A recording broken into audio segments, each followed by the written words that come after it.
Okay, hey guys. So I'm making this recording. I was supposed to do this a couple days ago, but I didn't get to it. But I wanted to make sure that we were able to go over those last 2 or 3 articles from the Chicago school since, you know, you're watching this later. Maybe you don't remember what happened. There was a snow day or whatever, so we didn't have class on Wednesday. And we had talked about kind of the intro to Chicago school and social disorganization theory on Monday. And we talked about that first article on Monday. But then there were 3 other articles that I wanted to make sure you guys understood. I decided not to do a Zoom class just because, I mean, I kind of hate Zoom classes, and I think most people do. So I decided to do it this way. Uh, and obviously we miss out on the conversation that we would have had, but in my experience there's not much conversation going on Zoom anyway. So let's go through this. I'm going to make sure that we hit the highlights. This is going to be shorter than it would be in a normal class, just because I'm not pausing to ask you guys to share your thoughts. Let me share screen.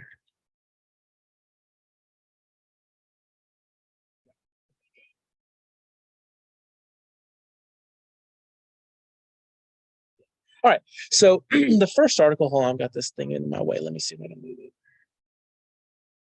Yeah, that's good. All right.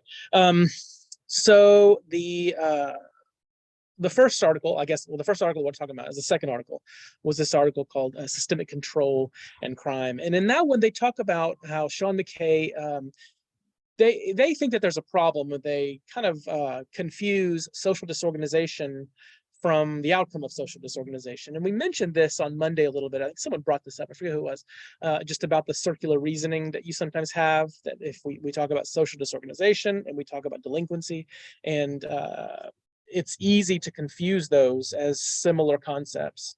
And so Bursick and Grasmick say that we can actually get around that problem if we have a better reformulation of social disorganization theory. And to do that, hold on, my mouse isn't working. There it goes. To do that, they reframe social disorganization theory as a systemic model of neighborhood control. So to them, they think that we should understand social disorganization not exclusively as the kind of socioeconomic composition stuff that we were talking about earlier, but as the level of control, the levels of control that exist in those areas. Now, in next week or the week after, when we get to our social control theories themselves, you'll see that there's some similarities here. But Bursick and Grasmick consider their theory to be a part of this social disorganization perspective, and so that's where we're gonna put it.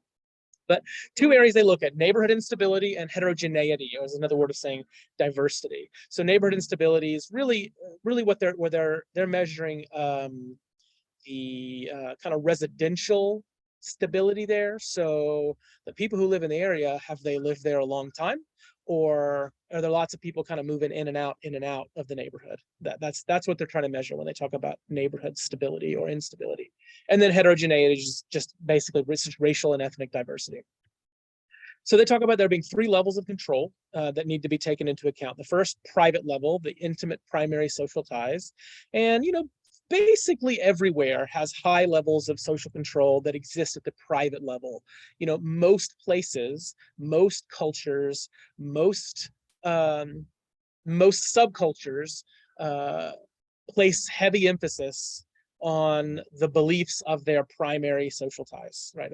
So there's a high level of private control. But where you see variation across different neighborhoods is these next 2 levels. The second is what they call the parochial level. Relationships that do not have the same sentimental attachments as primary ties, like relationships that provide informal surveillance, asking about strangers, right? The kind of thing where, hey, there's this guy we don't recognize, he's been poking around, do y'all know who he is?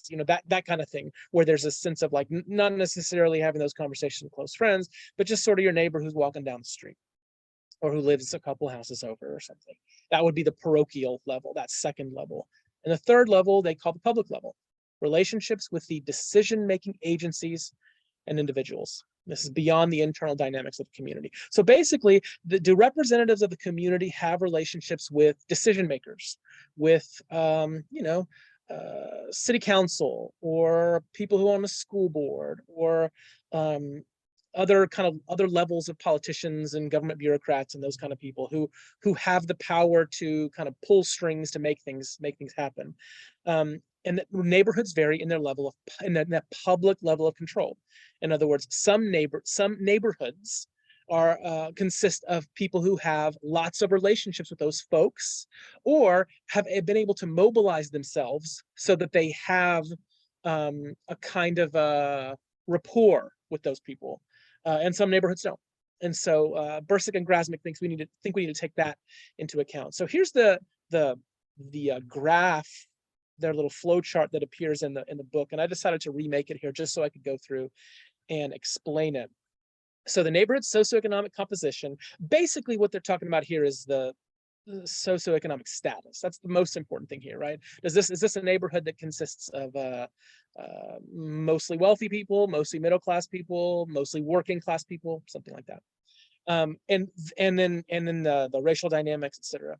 And that's going to have an effect on the residential stability and the racial and ethnic heterogeneity, or the diversity that exists there. So both of those things, both of those elements of socioeconomic composition have an effect on the primary and secondary relational networks, right? The primary ones we just talked about, those are your intimate connections, your family, your close friends. And the secondary networks are the people who are like one level out, your neighbors who you're not necessarily friends with. And those things have an effect on the exercise of private control. These primary relationship networks have an effect on the private control. The secondary relational networks affect the parochial control. And whether or not these areas can get external resources, that has an effect on the exercise of public control. So can this area mobilize resources, mobilize the people who live there to advocate for their community at a public level, right? At a governmental level in some cases. And that those things are what really have an effect on crime rates. Okay. Bursick and Grasmick go on to note that most researchers don't pay much attention to this public level, and that we should think a lot about it. He gives two examples of the way that this public level can be understood to have a significant effect on crime. The first is the changes in the political economies of the community, or the labor market of the community, right? Is there a job loss in the area? Is the community able to lobby the government and the industry to keep jobs nearby? Or are the factories closing? Are the businesses closing and moving out to the suburbs or something like that? That's what is being measured here. And an area or community with high levels of with high public levels of control would be able to kind of mold these policies in ways that benefit them, right? Benefit their neighborhood, their area. The other area they say that could be a useful way of looking at it is housing policies. Where will the housing projects be built? Most people in America would agree that it's a good thing for people to have access to low-cost housing. The disagreement comes when you start asking the question, where is that housing going to be built? There are a lot of folks who would say, yeah, there need to be low-cost apartments, but not in my neighborhood, right? Not near my neighborhood. They need to be over there in that other part of town. And so the areas that can mobilize this public level can affect that kind of change, and they can make sure that the affordable housing, the low-cost apartments, or the public housing projects are not actually built in their neighborhood, they're built in the other side of town. So housing policy can have a significant effect on crime, and that is all based on whether that area is able to mobilize itself to affect public policy. Okay. I'm going to skip this discussion review because we're not here to talk about it, but you should go back and look at these questions. And then if you want to talk about it further, we can. All right, the second article that I want to talk about here is this one. It's Collective Efficacy and Crime. These folks, Sampson, Rodenbush, and Earls, start off talking about the fact that there's that a lot of these structural theories lack focus on the intermediate variables. Okay, so many approaches to crime focus on structural characteristics and their effect on crime. Structural characteristics like poverty, or like the racial dynamics or the social class or the employment and unemployment levels, those kinds of things. A lot of theories talk about how that affects crime, but what Sampson, Roddenberry, and Earls say is that there's probably something in the middle that we need to be thinking about. How do these structural characteristics lead to higher crime? In between the undesirable structural conditions and crime, what actually goes on to make people break the law at such a high rate? So we would say that like a lot of these structural theories look like this. Structural conditions such as poverty lead to higher or lower levels of crime and deviance. But what these authors are saying is that there's something in the middle that we're not measuring.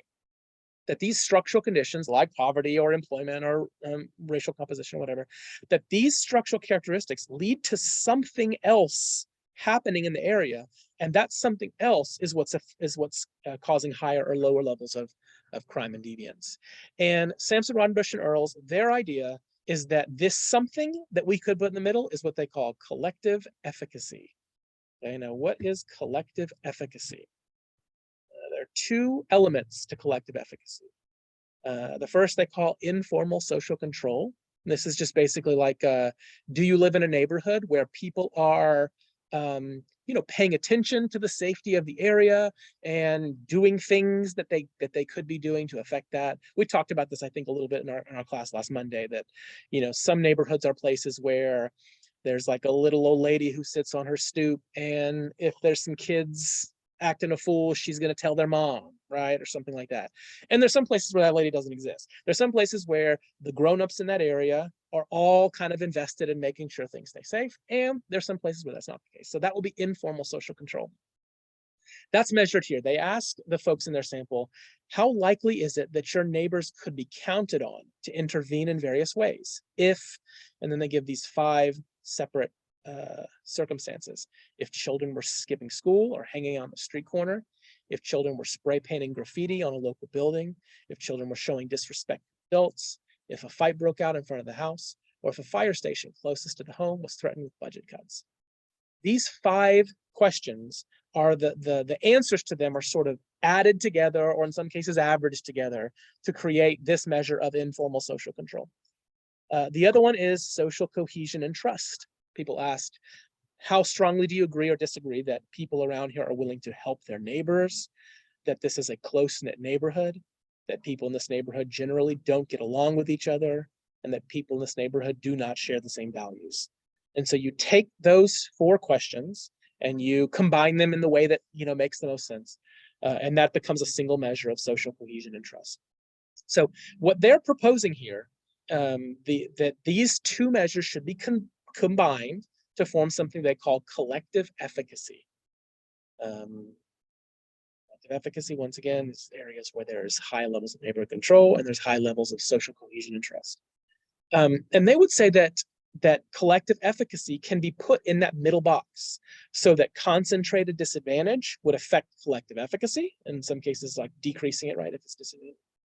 And residential stability would increase collective efficacy, and that collective efficacy would then in turn affect the crime rates themselves.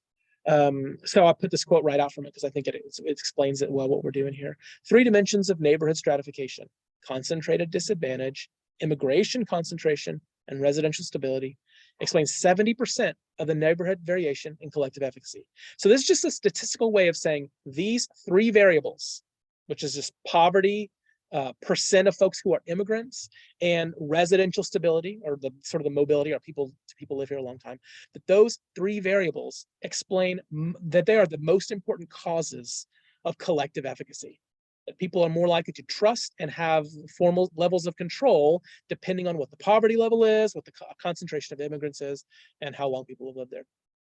And then collective efficacy in turn mediated a substantial portion of the association of residential stability and disadvantage with multiple levels of violence, which is consistent with a major theme in neighborhood theories. I'm going to explain what that means. I know that that gets a little bit dense. I'll explain what that means right here. So what they're saying is that there's 2 ways that collective efficacy matters. The first, I got the sun in my eye. Hold on. It's gonna work. I don't know if this is gonna work. All right, we're gonna see. That there are a couple ways. The first is depicted here in this chart. that concentrated disadvantage will lead to lower levels of collective efficacy. Remember, concentrated disadvantage is mostly like a poverty and social class measure. So high levels of poverty will lower collective efficacy. Higher concentration of immigrants will lower collective efficacy. And higher levels of residential stability, meaning that there are people who've lived there a long time, will increase collective efficacy. And that if you have high levels of collective efficacy, that will reduce crime. So that's one of the things they're saying. But they're also saying, when they talk here, you see this collective efficacy in turn mediated a substantial portion of the association of blah, blah, blah. That's depicted right here. In other words, that poverty has a direct effect on crime and deviance, and residential stability has a direct effect on crime and deviance. But collective efficacy is like a mediating factor here. In other words, collective efficacy has an effect on this relationship. So areas with high levels of collective efficacy are going to say a certain kind of relationship between these two variables. And areas with low levels of collective efficacy are going to see a different kind of relationship here. So in theory, what you might say is places with high levels of collective efficacy, you're going to see poverty doesn't lead to as much crime, right? And areas with low levels of collective efficacy, people don't trust each other, people don't know each other, in those areas, poverty is going to have a strong effect on crime and deviance. And the same thing here, right? Areas with high levels of collective efficacy, you're going to have this residential stability matters in a more powerful way for crime and deviance. And for areas with low collective efficacy, it has less of a strong effect.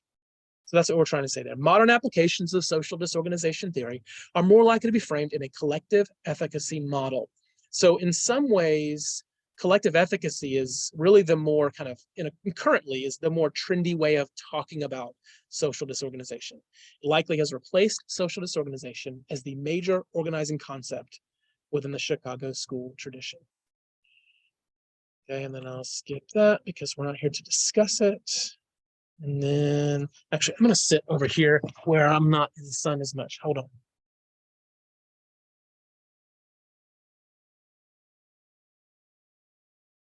that better? The sun is still coming hard, isn't it? What if I do that? Okay, hold on. Let me try this. This wasn't planned, by the way. Sorry, you guys. What if I sit here? Okay, that's it. All right, so the third one, legal cynicism. This one's, you can see this one's a fairly recent one, came out in 2011. This is one, and as we learn about social learning theory, we're going to see, I mean, throughout the semester, we're going to be making lots of connections. So a lot of the articles we read can be connected to more than one of these theories. Even though there's usually one theory that is like the best home for this article, a lot of them could at least have some relationship to more than one theory. And this one, as we'll talk about next week, does have a relationship with social learning theory because we're talking about these subcultures. But so classical cultural explanations of crime posit that lower class subcultures have certain value systems that are conducive to criminality.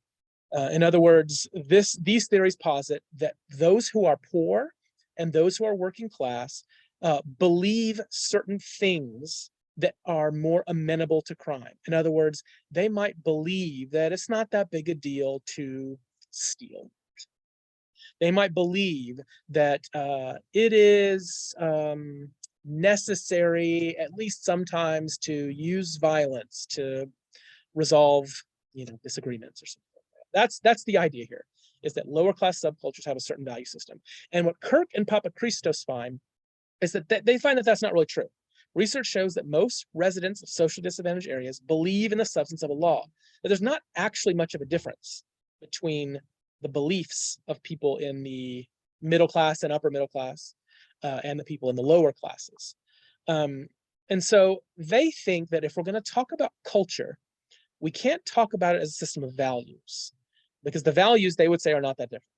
Really, we need to think of it as a toolkit. They define legal cynicism as a cultural frame through which individuals interpret the functioning and viability of the law and its agents. In other words, so a cultural frame, think of it as like a perspective, right? It's like your background, your experiences all lead you to look at the social world in a certain way. And if you, you know, your race and your gender and your social class all have these really powerful effects on your assumptions about the way the world works, right? Because that's the way you've experienced it to work. And the way you experience it to work is probably different than the way I've experienced it to work. And therefore, we're going to make some different assumptions about the world. And so those assumptions, that way of looking at the world, is what they're talking about when they talk about a cultural frame. And so legal cynicism is the particular cultural frame that we're talking about here. And according to this cultural frame, according to legal cynicism, agents of social control, such as the police, are seen as illegitimate, non-responsive to residents' needs and calls for assistance, and unable to adequately provide public safety. So legal cynicism basically is the belief that cops are not able or willing to effectively do their job in my community, right? That's what we're talking about when we talk about legal cynicism. It's a collective view of law that emerges from social interaction and exists independent of individual views of law. In other words, it is treated as a characteristic of a place, not a characteristic of a person. And let's, you know, that could be a little challenging to wrap your head around. Think of it like this. We're not talking about, I mean, legal cynicism clearly can be looked at as a characteristic of a person, obviously, right? We can measure the extent to which this person believes that the police are legitimate or illegitimate, right? That is a way of thinking about it. But the way these folks are thinking about it, they're not thinking about it as a characteristic of a person. They're thinking about it as a characteristic of a place. And so a place with high levels of legal cynicism is a place where many of the people have high levels of legal cynicism. But the individual variable is not what they're measuring, okay? The place is what is this a place where most people believe this, or is this a place where few people believe this? And that place is going to have that cultural frame, and the people who live there, even if the people, even then, and there certainly are going to be people, like, let's say it's an area with high levels of legal cynicism, high levels of, let's say, I don't know, disappointment and disrespect towards law enforcement, okay? In those areas, there are going to be individuals there who don't feel that way about police, right? There are going to be individuals there who do believe that the police are legitimate and, you know, competent and whatever. But the characteristic of the place is really what matters. And so if most of the people believe that, then that's what's going to have a profound effect on the outcome and the crime rates in that area. That's what these folks are proposing here. So two sources of legal cynicism. In other words, why is legal cynicism going to be high in certain places or low in certain places? The first is neighborhood level structural disadvantage. This is mostly a way of talking about poverty, and neighborhood-wide interactions with police and the law. So those who have witnessed what they feel to be high levels of police misconduct, harassment, or insufficient and ineffective crime control. So it could be that the belief or experience that police are abusive, or it could just be the belief or experience that police are not good at doing their jobs, at least not around here. Okay, those experiences are what create this view that we call legal cynicism. They quote Sampson and Bartusch. I'm not sorry to say that. We'll go with Bartusch, which I like. I included here because I thought it was a nice way of encapsulating this. Perhaps we should not be surprised that those most exposed to the numbing reality of pervasive segregation and economic subjugation become cynical about human nature and legal systems of judgment, even as they personally condemn acts of deviance and violence. So here we're talking about folks who they themselves would say, you know, individual acts of deviance and violence are wrong. You shouldn't do them. And they might also say, but in this place, the cops don't really run things. Okay. Or in this place, the cops are out of touch or something like that. Okay. That's what we're talking about here. So there's some consequences here of legal cynicism. When an area has high levels of legal cynicism, perceived available strategies for resolving disputes are limited. And there's an increased likelihood that individuals will take the law into their own hands. Now, I have always had nothing but positive experiences with police officers, okay?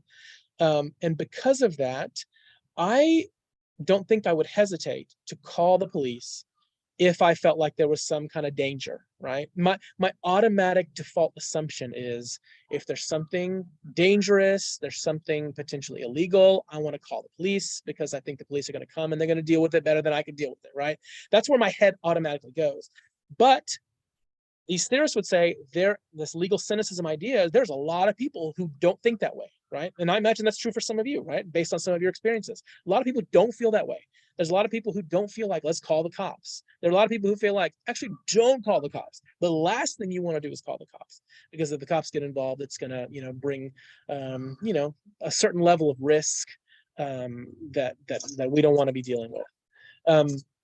And so for those folks who have high levels of legal cynicism, that option doesn't exist, or at least it's a much lower possibility. And so what options do you have for resolving disputes? Well, other things that don't involve police. So here's the way we're gonna map this out. The structural features of the neighborhoods, those like poverty would be a good example of that, and the interactions with police and the law. Those two features, that's what we're talking. Let me go back here, right? The two sources of legal cynicism. That's what we're drawing right here in these first two boxes. Those two things affect this legal cynicism. Areas have higher levels of legal cynicism if they have certain structural features and if they have certain experiences with police and other agents of the law. And that affects someone's strategies for action, which leads to certain levels of neighborhood violence. Okay. Now, how do they measure these concepts? Well, they actually they look at 4 different variables. 2 of them are hold on, my dog is acting a fool. Hey, Juniper, get out of there. Don't do that. All right. They look at 4 concepts. 2 of them are this collective efficacy measures from a second ago, right? That was the now I can't even remember what it was. It was the social control, informal social control, and it was the social cohesion and trust. They include those 2, but then they also do 2 more. The first is they ask this question: to what extent do you agree or disagree with these statements? Number 1, the laws are made to be broken. Number 2, the police are not doing a good job in preventing crime in this neighborhood. And number 3, the police are not able to maintain order on the streets and sidewalks in this neighborhood. So areas that are people, no, that's not what I say. Areas where many people are answering these questions in a certain way are going to be areas with high levels of legal cynicism. And then the other one is what they call the tolerance of deviance. How wrong, the question is asked, how wrong is it for a 13-year-old to smoke cigarettes, use marijuana, drink alcohol, get into fistfights? And what they find, as we said early on, is that there's not really any difference here, that there's not a different culture, that the folks in some of these working class areas and some of these high crime areas, they don't believe different things about this, right? They're not more likely to say, yeah, it's fine for a 13-year-old to get high and get drunk and get into fights. They are going to say the same thing as the middle class and upper middle class neighborhoods, mostly saying that's not a good idea. We don't want to see that. So what they find is that there's not much variance here. Where you see variance is here in legal cynicism, that those areas with higher crime are also areas where you have higher legal cynicism. Yeah, and so then they measure collective efficacy, as I said a second ago, using the same questions about social control and trust. And so what they find here, levels of legal cynicism are affected by poverty and residential stability. So that's, that shows here, right? So what they find here is that this is true. Levels of legal cynicism are affected by poverty and these other features here. Levels of cynicism are affected by poverty and residential stability. They find that homicide is not related to abuse of violence, which is what we said a second ago. There is no culture that's saying, yeah, violence is not that big a deal. So they find that there's no culture saying violence is not that big a deal. Areas with higher levels of legal cynicism also have higher homicide rates. And changing levels of legal cynicism explain most of the change in Chicago homicide rates from the early 90s to the early 2000s. And so when you see, and I need to go back and read what, I know that homicide rates went down throughout the country in that decade. And so I'm assuming that's also what happened in Chicago, but I don't think they actually specifically say that here. But the change that happens can be explained by changing levels of legal cynicism. Okay. And then we've got a few things that I want you to be able to discuss and review. All right, so conclusion. The Chicago Schools contribution was to move criminology away from individual pathologies and personality traits and toward social pathologies, and the view that crime and deviance were simply normal responses of normal people to abnormal social conditions. This, I think, is a really important and helpful way of understanding these structural theories, like the Chicago School. And the Chicago School is not the only folks who look at it this way, but this is a good way of looking at it. Like, crime should be looked at as a normal response of normal people to abnormal social conditions, and those conditions themselves are the primary driver of crime. Now, there are some limitations. The first limitation we call the ecological fallacy. We should not use aggregate level data to explain individual characteristics. In other words, maybe the fact that I live in a conservative city says nothing about my own political ideology. And that can be an easy mistake to make in this kind of research, right? The idea that, like, oh, here's a place where most of the people are conservative, and so we're going to treat this individual like he or she is conservative or liberal or, whatever. And so that's the ecological fallacy, and we want to try to avoid that. And circular reasoning, as we talked about before. That's a perpetual problem with these social disorganization theories, that we start to view delinquency as the cause of social disorganization and as the effect of social disorganization. And so then that becomes hard to really isolate what is the causal chain here, right? How are the variables actually related to each other? And we cannot account for the, hold on, my ribbon is in the way here, let me move it. Cannot account for the existence of good neighborhoods with high crime. The so-called, high social class neighborhoods that have high crime. Those do exist, and these theories can't really account for that. And then I have one example here, one example that I wanted to go. It's called the moral communities thesis. Rodney Stark wrote this in 1996. His main question is, what is the effect of religion on delinquency? Do religious beliefs and practices make someone more or less likely to commit crimes, or is there no effect? And what they find is individual religiosity does not protect against delinquency on the West Coast, but it does protect against delinquency in other parts of the country, like the East, the Midwest, the South, especially the highly religious areas, such as Utah. So what that means is, the West Coast and the Pacific Northwest are areas that are less religious relative to the rest of the country. In other words, in those areas, you have the people who live there are less likely to say that they're religious. They are less likely to claim that religion is an important part of their life. They're less likely to go to church. There are fewer churches in those places, right, per capita. So the West Coast and the Pacific Northwest are less religious places. And so what they find is, in those places, having high levels of religiosity doesn't have any effect on whether or not someone commits a crime. But in areas that are more religious, having high levels of religiosity, so being a religious person protects against committing crimes in relatively religious places, but doesn't protect against crime in non-religious places. So in religious regions, like the South and the Midwest especially, one's personal religiosity is related to less crime. But in non-religious reasons, one's personal religiosity does not have an effect on crime. So in other words, what counts for delinquency, Rodney Stark writes, what counts for delinquency is not whether a particular person is religious, but whether this religiousness is or is not ratified by the social environment. So being a religious person in a religious place is more likely to kind of protect against crime and deviance. Whereas being a religious person in a non-religious place doesn't have that kind of effect, right? It doesn't lead to more deviance. It's not like religious people are more deviant and more criminal in those places, but it doesn't have the same kind of protective effects, okay? And so this would be a way of diagramming out that relationship. An individual's level of religiosity has some effect, but really what the more powerful impact is this letter C, that how religious the place is has an effect on this relationship. In religious places, this relationship is relatively strong, and in non-religious places, this relationship is relatively weak. Okay, so I bring that up here because that's a good example of this social disorganization theory and looking at structural characteristics. Is this a place where religion is like in the air and many people are religious, or is this a place where religion is kind of largely absent? And that's as a structural factor that has some effect on on rates of crime. Okay. All right. That's all we got. Once again, I'm going to stop the thing now. If y'all have questions about this, obviously reach out to me. I'm going to post this. All right.